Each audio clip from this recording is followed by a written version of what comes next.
এখন কবরের নিচে কি কোনো বিছনা দেওয়া হয়েছে? কথা কন্যা, বিছনা দেয় নাই, একটা বালিশও দেয় নাই, একটা নতুন কাপড়ও দেয় নাই, একটা জানালাও রাখে নাই, একটা দরজাও রাখে নাই। রাত্রে শীতের সময় পায়খানা করেছি, প্রস্রাব করেছি। মা বাবা শীতের মধ্যে প্রস্রাব পায়খানার মধ্যেও থাকলেও বাচ্চাকে কখনো প্রস্রাব পায়খানার মধ্যে রাখে না। কঠিন পরিশ্রম করে বাবা মা, নিজেরা না খেয়ে থাকে, কখনো সন্তানকে না খেয়ে রাখে না। অথচ কবরের মধ্যে যখন রাখা হয় তখন বিছনা দেওয়া হয় না, ওই সন্তানের বাবাকে ধরে কবরের মধ্যে শুয়ায়। একটা বিছনা দেয় না, একটা খেতা দেয় না, একটা বালিশও দেয় না, একটা জানালাও খোলা রাখে না, একটা বাতিরও ব্যবস্থা হয় না। বাবা কিভাবে থাকবে, কিভাবে এর মধ্যে কাটাবে রে? কি কোনো ব্যবস্থা পাওয়া যায় না। কিন্তু ওই বান্দা যদি দুনিয়ার জমির দিকে যদি নেক আমল নিয়ে যায়, বিছনা লাগবে না, বালিশ লাগবে না, আপনার লাইটের ব্যবস্থা লাগবে না, ওই কবরটাকে আমার আল্লাহ ভিআইপি জান্নাতের বাগান বানায়া দিবে। আল্লাহ জান্নাতের লাইটের বিছানা করে দিবে রে। ফাআফরিশুহু মিনাল জান্নাহ, জান্নাতের বিছানা বিছায়া দেবে। ওয়াল বিসুহু মিনাল জান্নাহ। আমার বাবা কোনো কাপড় গায়ে দিয়ে গেল না, কাপড়গুলো সব রেখে গেল। আমার বাবা যদি ইমানদার হয়, আমার বাবা যদি মুমিন হয়, ওয়াল বিসুহু মিনাল জান্নাহ, আমার আল্লাহ তাআলা আমার বাবার কবরটাকে, আমার শরীরটাকে বাবার শরীরে জান্নাতের পোশাক পরায়া দিবে।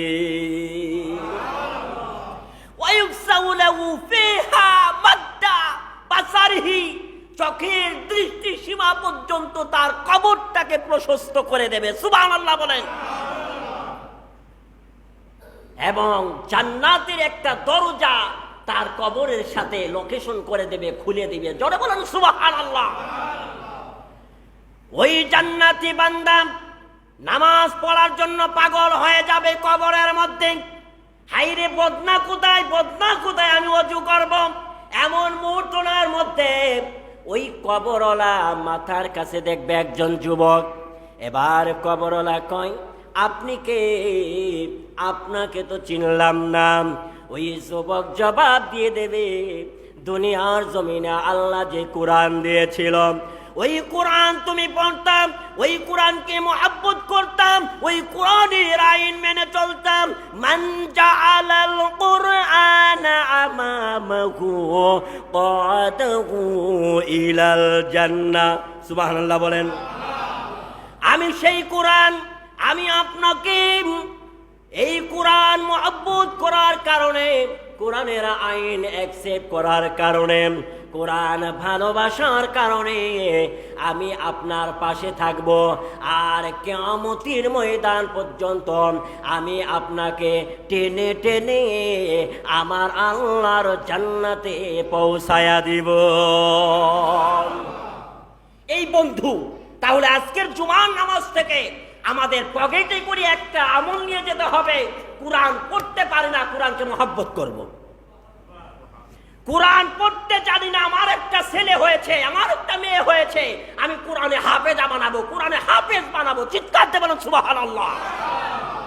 আমার একটা ভাইকে আমি কোরআনে হাফেজ বানাবো। কোরআনকে মহব্বত করবেন, কোরআনকে ইজ্জত করবেন, কোরআন কিনে মানুষকে দিবেন। তাহলে ওই কোরআন যতদিন পড়বে আপনি কবরে বসে সদকায়ে জারিয়া তার আমলনামায় হতে থাকবে। এই জন্য আল্লাহ রাব্বুল আলামিন বললেন, আলহাকুমুত তাকাসুরু হাত্তা যুরতুমুল মাকাবির। আল্লাহ তাআলা বললেন, হে মানুষ, পার্থিব সম্পদের গৌরবের কারণে, দুনিয়ার অর্থ সম্পদের কারণে রে, এই দুনিয়ার স্বাচ্ছন্দ্যের কারণে, আনন্দের কারণে, অর্থ সামগ্রীর কারণে তোমরা কবরকে ভুলে গেছ। অথচ কবর যে কত বড় মারাত্মক ভয়ঙ্কর জায়গা, যতক্ষণ পর্যন্ত তোমরা কবরে উপনীত না হবা ততক্ষণ বুঝতে পারবে না কবর কত বড় ভয়ানক জায়গা।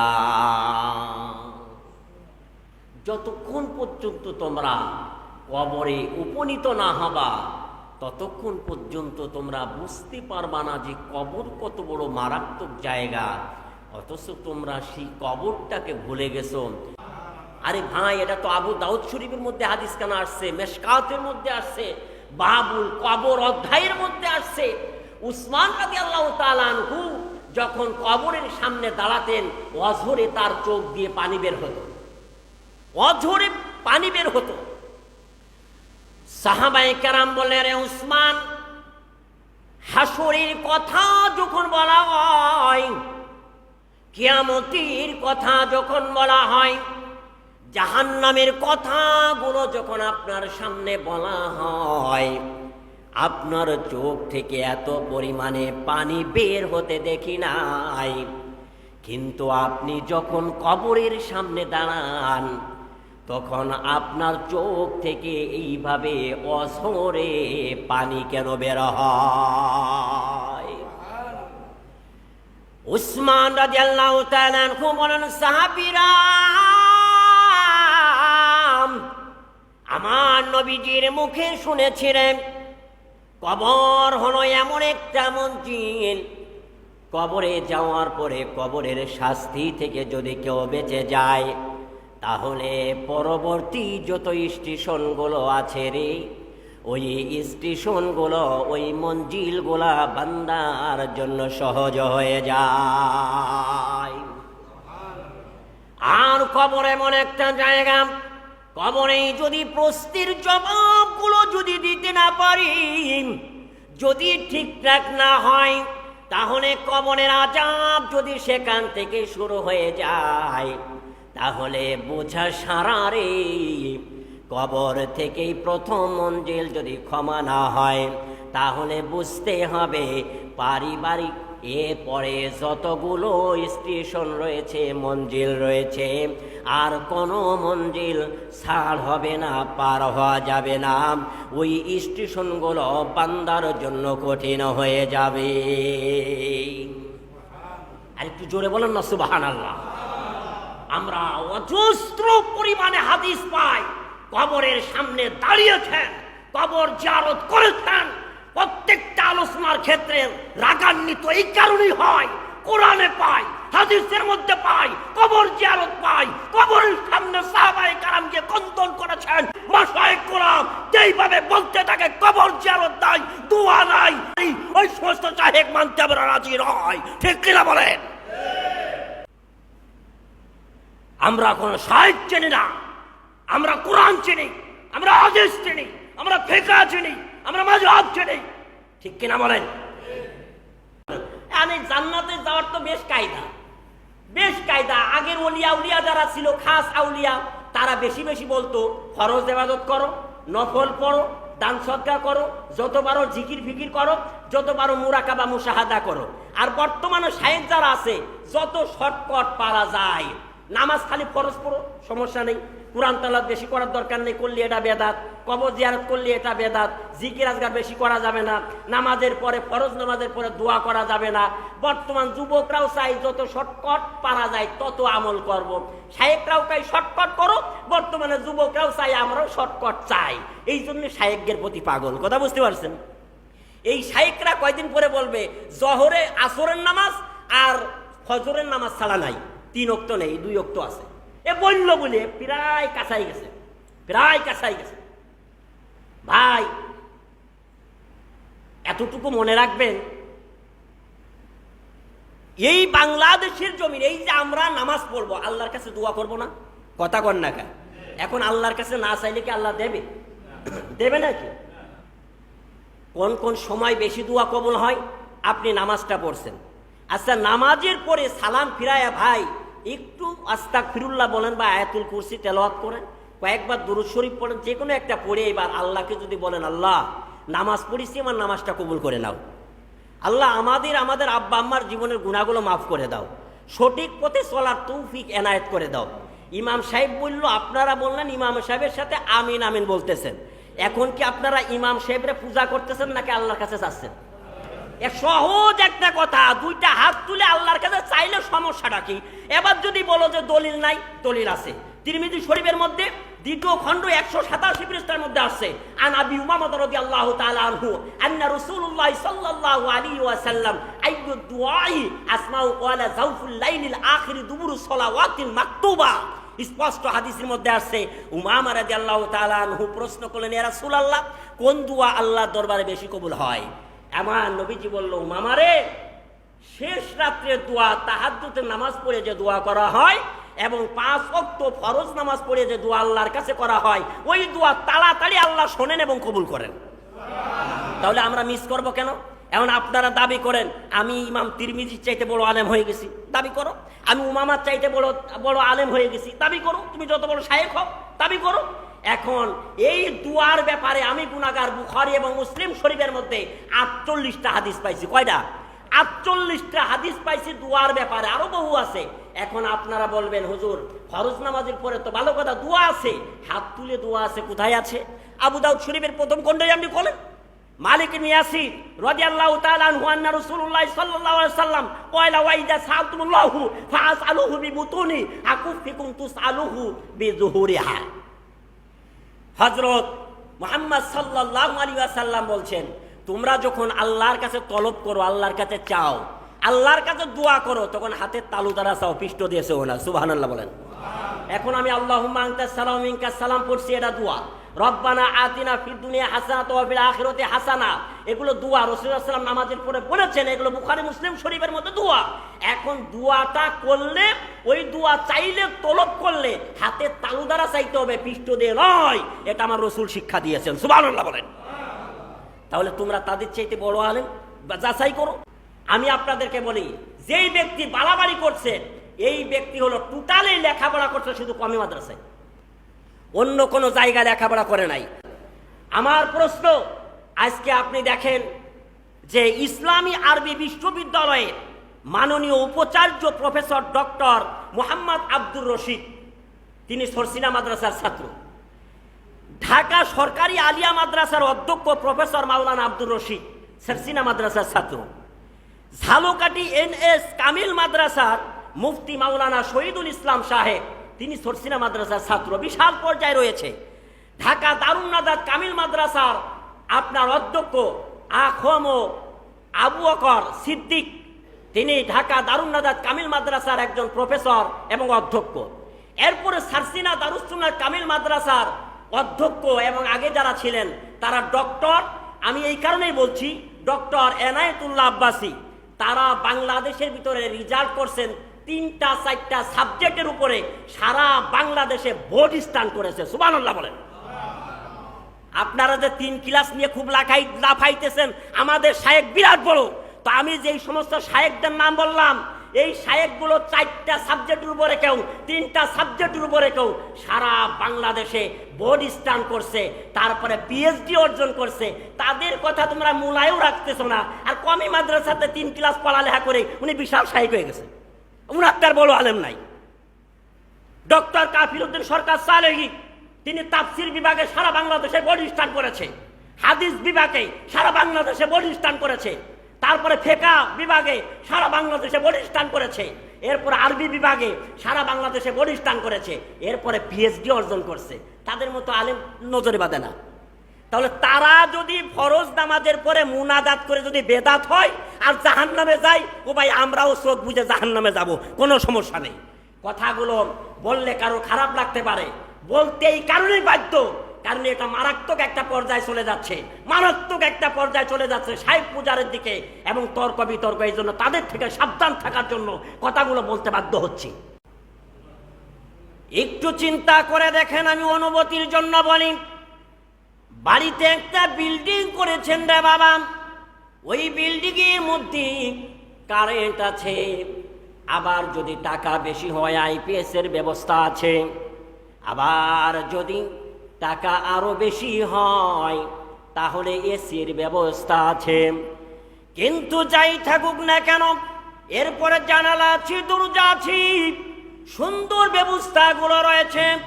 রাতের অন্ধকার গভীর রজনীতে জানলাটা যদি মেরে দেন, দরজাটা যদি মেরে দেন, লাইটটা যদি অফ করে দেন, তাহলে দেখবেন গভীর রজনীতে মনে হবে না আপনি কোন রুমের মধ্যে আছেন, অবশ্যই মনে হবে আমি মনে হয় কবরের মধ্যে আছি।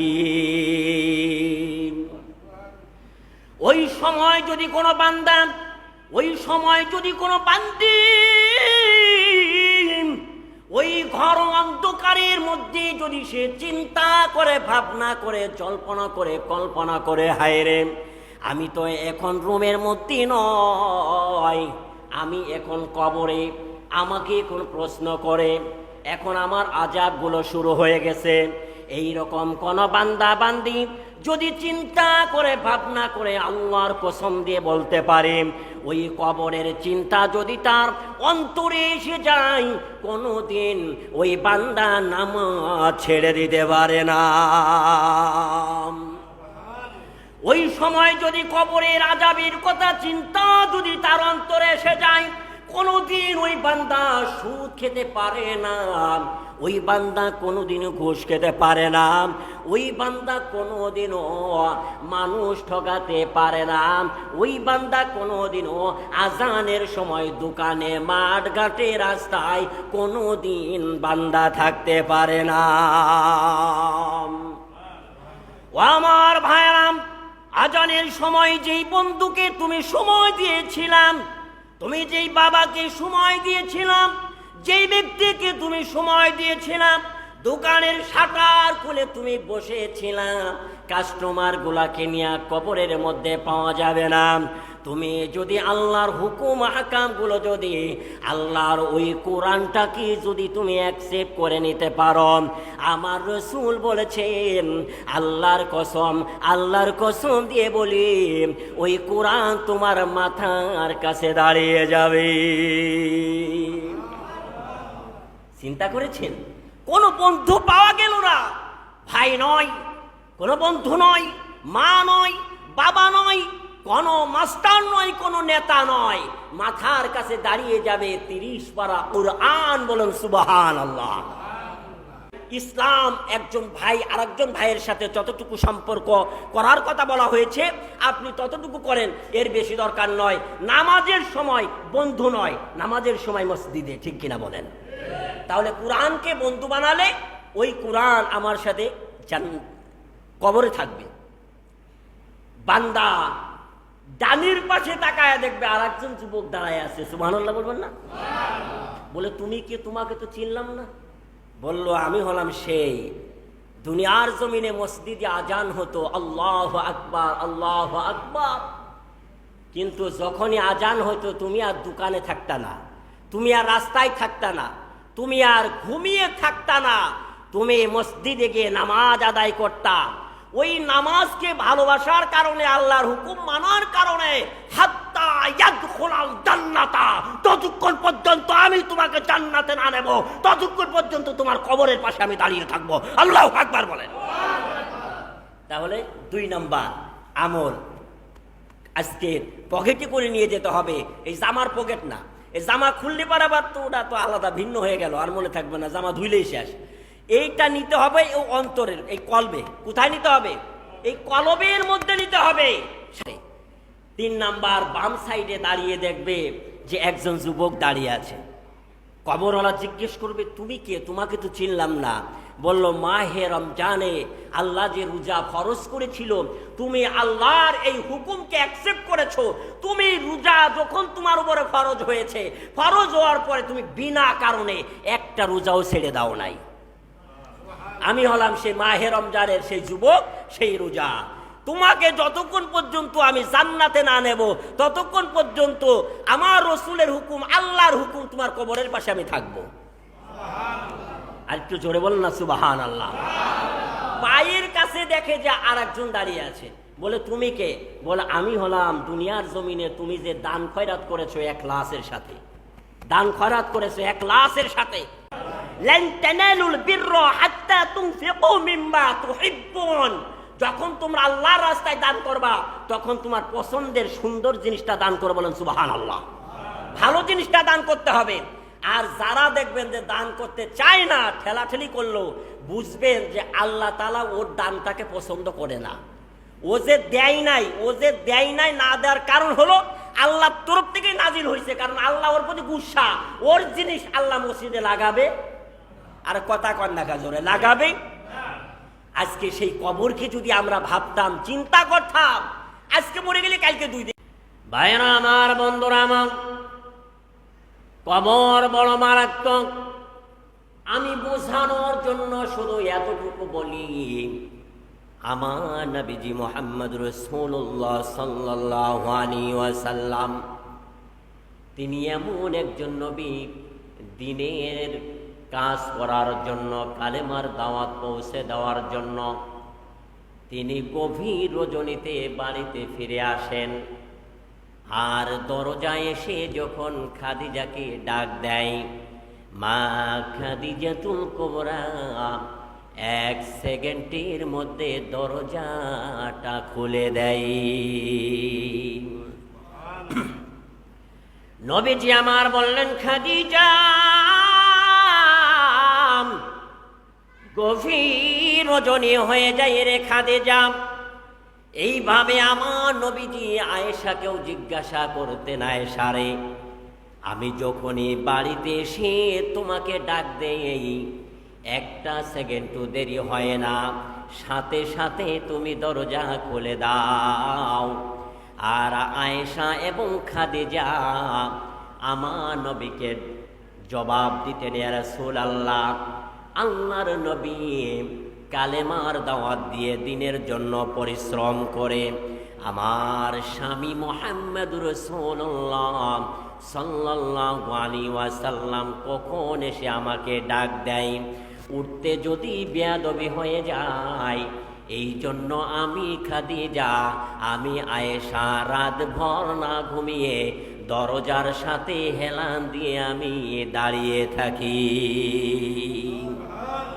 কখন আমার নবী এসে আমাকে ডাক দেয়, এই জন্যই তো তাৎক্ষণিক আমি দরজাটা খুলে আপনার ডাকে সাড়া দেই।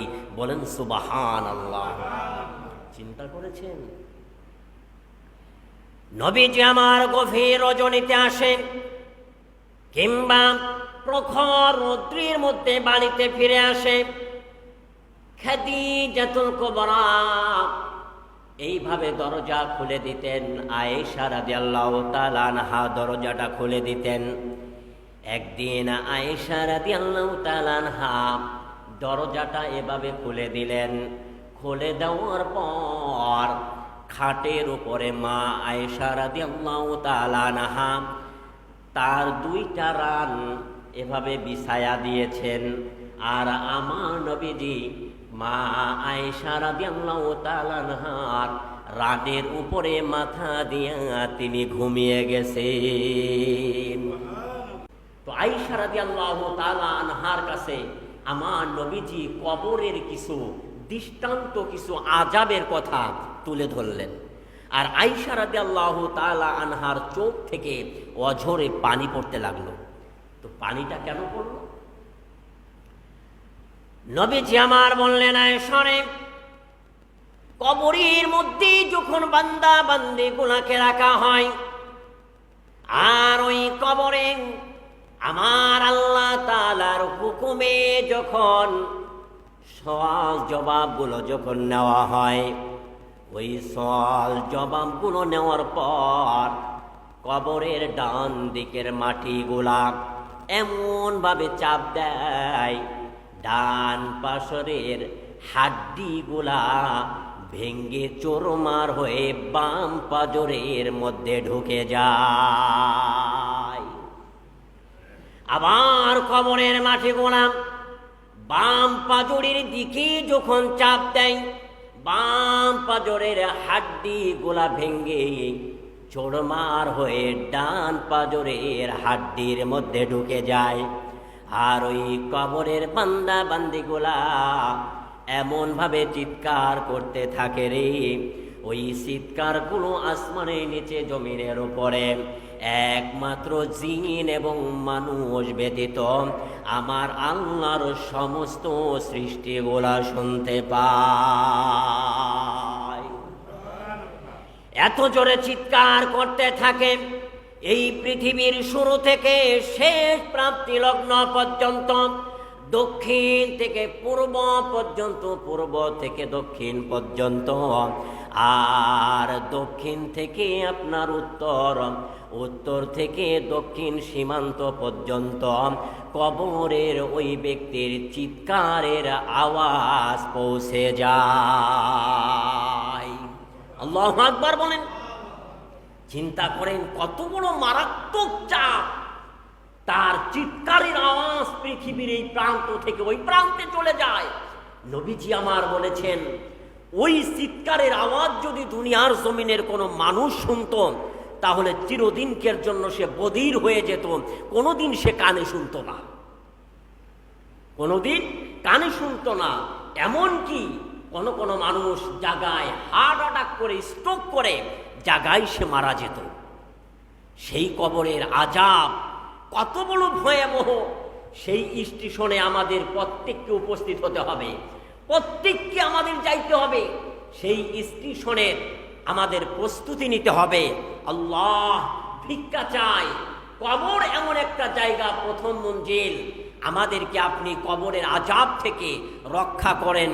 তোমার রহমান নামের উসিলায়, নেক আমলের উসিলায়, তোমার প্রিয় হাবিব মুহাম্মদ সাল্লাল্লাহু আলাইহি ওয়াসাল্লামের উসিলায় আমাদেরকে তুমি কবরের আযাব থেকে হেফাজত করেন, বলেন আমিন।